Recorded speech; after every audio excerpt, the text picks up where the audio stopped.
Now, second point mentioned in Surah Ma'idah, chapter number 5, verse number 90 was, Ya ayyuhallazina amanu, innamal khamru wal maisuru, most certainly intoxicants and gambling. Hindu scriptures even prohibit gambling. If you read Rig Veda, book number 10, hymn number 34, verse number 3, it says a gamester, a gambler, he says that his wife leaves him aloof. His mother hates him.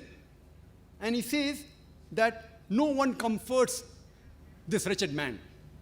And after a few verses, Rig Veda, book number 10, hymn number 34, verse number 13, it says that do not play with dice.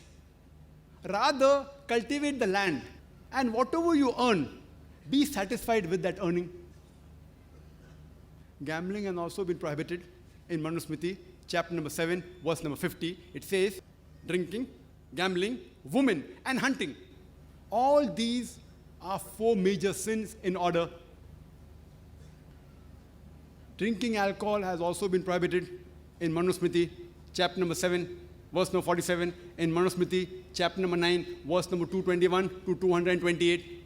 It's also prohibited in Manusmriti, chapter number 9, verse number 258.